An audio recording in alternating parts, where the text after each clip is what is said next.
Hello and welcome back to the channel.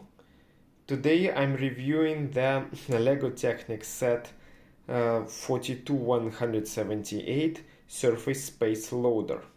This is a relatively small and quite cheap LEGO Technic set from Space Series with price of around $32 to $35.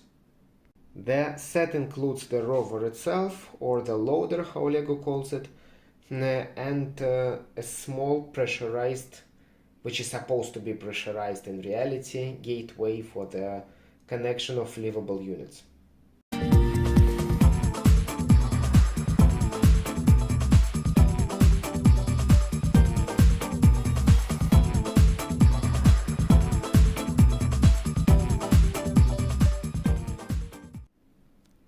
So what do you get after you build it?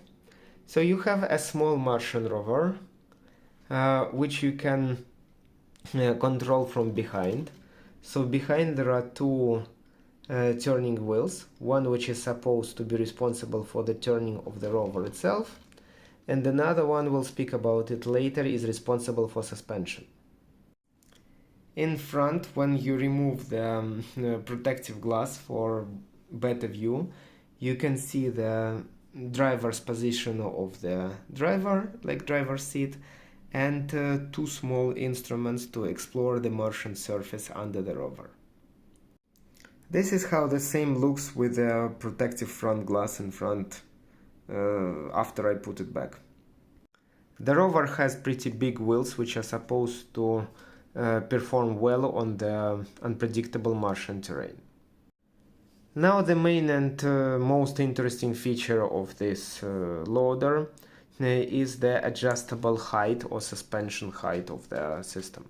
So if you turn this right stick, the whole machine will go down into a much lower position, and if the terrain is rough, you can bring it back up in order to cope with a harsh Martian environment. However, the problem with it is that only the top part actually can go up and down. As you can see here, the back part or the back bridge stays as low as always.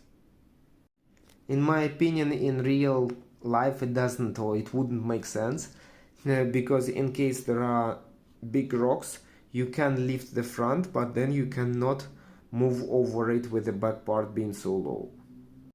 Although such position makes sense when, for example, the rover approaches a big brick and it wants to explore it with its front instruments, then it can lift its front part, explore the brick, and then go backwards and then go down as well. In this case, the very low rear bridge does not cause problems. The strangest part of this set, I would say, is this unit. It is going up and down, but to be honest, I don't know what it is for. You can say that maybe it's supposed to help braking, but in reality the brakes would never be built in that way, because otherwise the tire will be destroyed very, very fast. As a toy though, this piece of equipment can prevent the rover from sliding when it stands on the slope. So guys, please tell me in the comments what do you think this is for. Maybe I don't know something, maybe you have better ideas, and tell me if you think that this is worth the $30 to $32 that you're paying for. And there is also a gateway with this rover coming together. So that gateway is supposed to be connecting two units where people live, like two units where the atmospheric pressure is normal and where is enough for oxygen, to enable people to move from one unit to another without needing to put the spacesuits. However, as I've mentioned already in my big rover video, by the way, if you have not seen it, you can have a look at it. It's there on the channel. So the problem with those special connectors is that they do not have any magnets inside. I think it would be very nice to put some magnets to each of them, so that the units can be quickly attached and detached like some Apple Lightning cables.